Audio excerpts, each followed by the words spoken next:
Hi, boys and girls. I'm coming to you from my library today. I'm going to be reading a book that I think is kind of fun to read. I don't know if you've heard of it or not. It's something that I've had in my collection for a very long time that I used to read to my own children, Timothy and Sarah, who are now grown up. So I thought I'd share it with you. I'm going to be experimenting with how I do the read aloud. So I'll show you the cover and then I'll read while you can see the pages. And if that doesn't work, we'll figure out a better word to do it, a better way to do it. But let's just settle in, find a little cozy spot. Eyes on me, eyes on the book, and in a moment we'll get started. So remember, crick, crack. Today's selection is There's a Monster Eating My House by Art Cummings. Sir William was in his castle one morning with his friends, Clarence, Harvey, and Hattie. Suddenly his phone rang. "Hello," Sir William said. "May I help you?" "Come quick," said Burley. "There's a monster eating my house."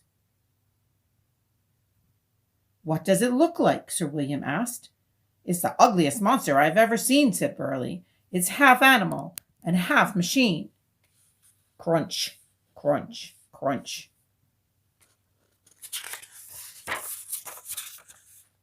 "Does it puff black smoke and have an awful smell?" Sir William asked.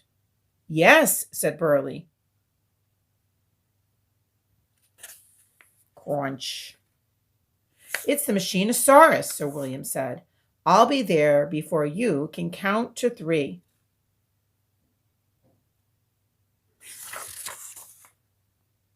Burley started to count. 1, 2, but before he could say 3, Burley's doorbell rang. It was Sir William.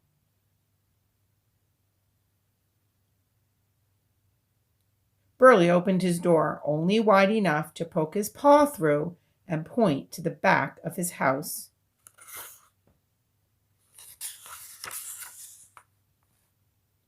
Sir William looked behind Burley's house. All he found was a large hole and some half-eaten stones and part of a porch door. Burley's back porch was gone. And so was the Machinosaurus.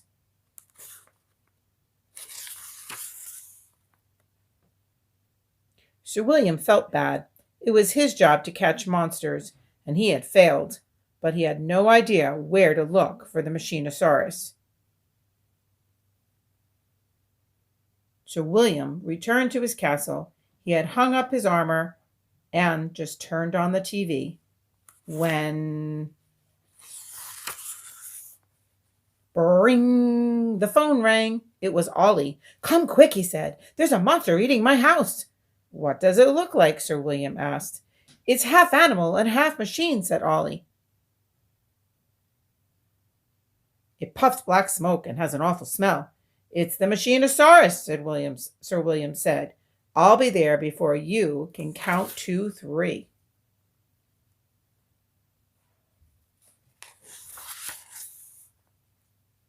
Uh-oh. Oh, no.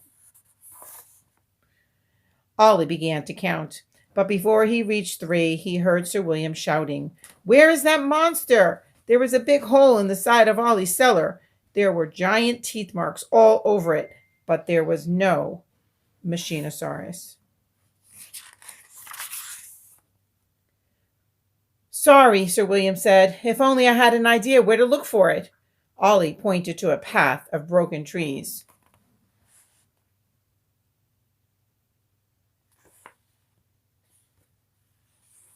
"How about looking there?" he said. Sir William and his friends followed the path for only a few minutes. Then they stopped. "This path is leading straight towards Mrs. Waters' house," Sir William said.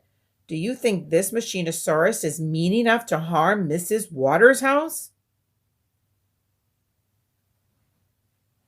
No monster is that mean, said Hattie. Mrs. Water is so kind and makes such delicious pies. So William was glad when he arrived at Mrs. Water's house. It was not harmed, and there was no monster in sight. So William took off his helmet. He was about to treat his friends to one of Mrs. Water's delicious pies when...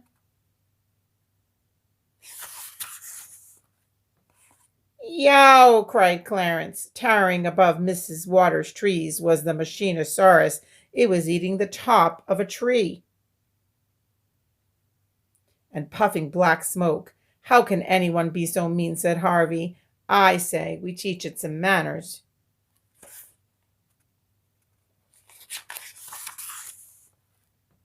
Hold it, Sir William said.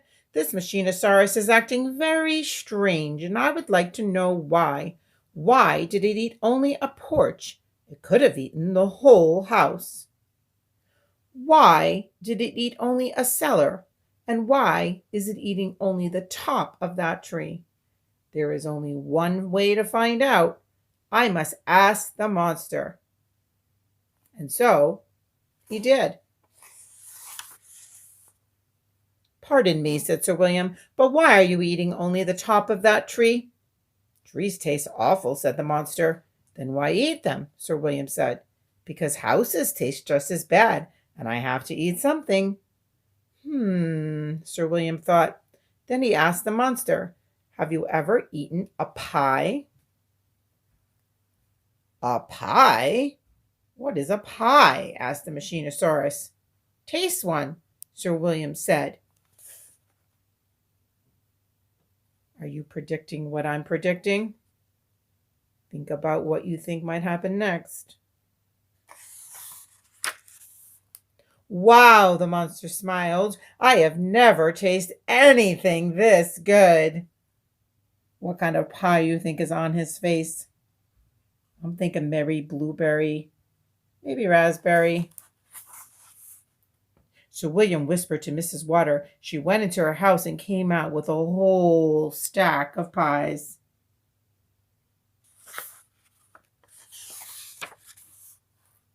Here, Sir William said. But you must promise never to eat another porch, tree, or cellar. Promise? I promise, said the Machinosaurus. Sir William was pleased. He could tell by the monster's smile and the way it licked its giant jaws that it would keep its promise. He said goodbye to Mrs. Water and to the Machinosaurus, and then he returned to his castle.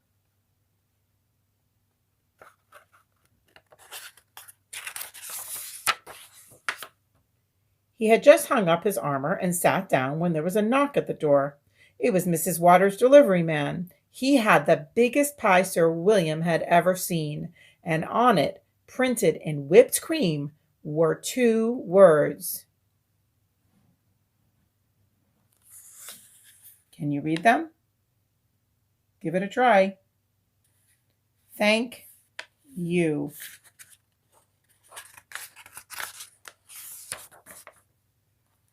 I hope you enjoyed that story. Hi again, boys and girls. I hope you enjoyed the story. There's a monster eating my house. And are you a person who keeps your promises? Hope so. I bet you are. Bye, guys. Miss you.